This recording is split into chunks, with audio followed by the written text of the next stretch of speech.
Nangalampag ang iba't ibang grupo sa tinaguriang Black Friday protests kontra katiwalian sa mga flood control project. Saksi si JP Soriano. Sabay-sabay na nag-walkout ang mga estudyante mula sa iba't ibang kolehiyo sa UP Diliman sa Quezon City. Nakasuot sila ng itim at may bitbit na placards para makilahok sa university-wide Black Friday protest.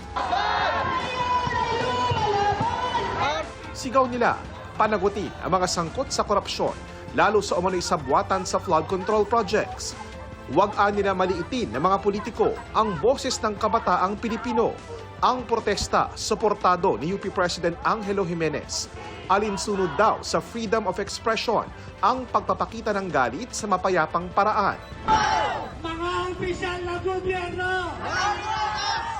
Nagsihiga naman ang mga relihistang ito sa harap ng Senado. Nais daw nilang ipakita ang realidad na marami ang nalulunod sa baha. Pinagbabato rin ng itlog at pinagsisipa ang dala nilang tarpaulin na may mukha ni na Senador Joel Villanueva at Senador Jinggoy Estrada. Sinusubukan pa rin naming makuha ang panig ng dalawang senador pero nauna na nilang pinabulaanan ang alegasyong kumikbak sila sa mga proyekto kontra baha. Matapos silang tukuyin ng dating Assistant District Engineer ng Bulacan First Engineering District na si Bryce Hernandez.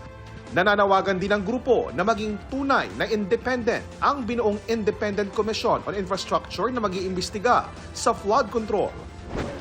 Malapit sa EDSA Shrine naman, nagtipon ang grupong ito na kumukondena sa umano'y korupsyon sa flood control projects. Nagsagawa rin ng Black Friday protest sa Antipolo, Rizal. May pinapanigan kami ang interes ng ating bayan, ang interes ng masa, pero sa Marcos, sa Duterte, wala kaming pinapanigan dahil parehong akusado sa korupsyon.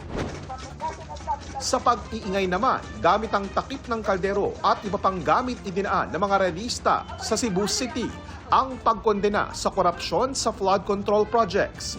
Di man gani makapasweldo og tama ang atong gobyerno o niya ihatag lang sa mga bulsa sa politiko. Kabilang sa hiniling nila, pagbibitiw sa pwesto ng mga sangkot sa korupsyon at ikulong ang mga may sala. Para sa GMA Integrated News, ako po si JP Soriano, ang inyong saksi. Mga kapuso, maging una sa saksi. Mag-subscribe sa GMA Integrated News sa YouTube para sa iba't ibang balita.